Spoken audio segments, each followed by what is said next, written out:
A driver hit and killed 34-year-old Margarito Navaluna at 104th and Manderson in northwest Omaha.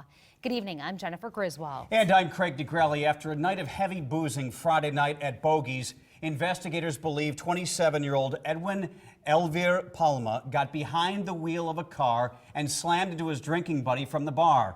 Reporter Maya Sines continues to dig into this case. She has reaction from the woman closest to the victim. Maya. Craig, Jen, tonight I spoke to Margarito Navaluna's wife. She is still too shaken to speak to me on camera, but she says losing Margarito has been a complete nightmare for their family.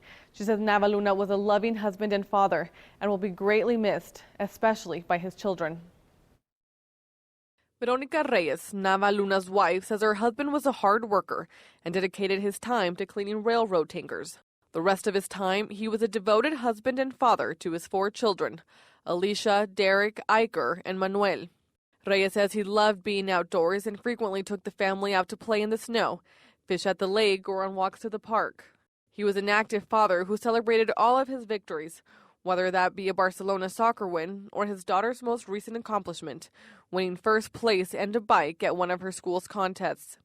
His children have written letters to him, trying to find ways to say goodbye.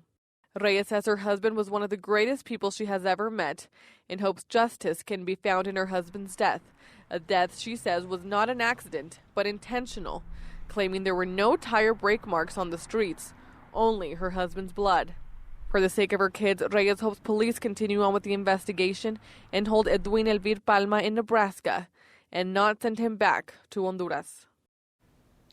The family is working to gather funds for funeral arrangements and have started a GoFundMe account. Reyes says all she wants is for her husband to have a nice service so he gets the proper goodbye he deserves.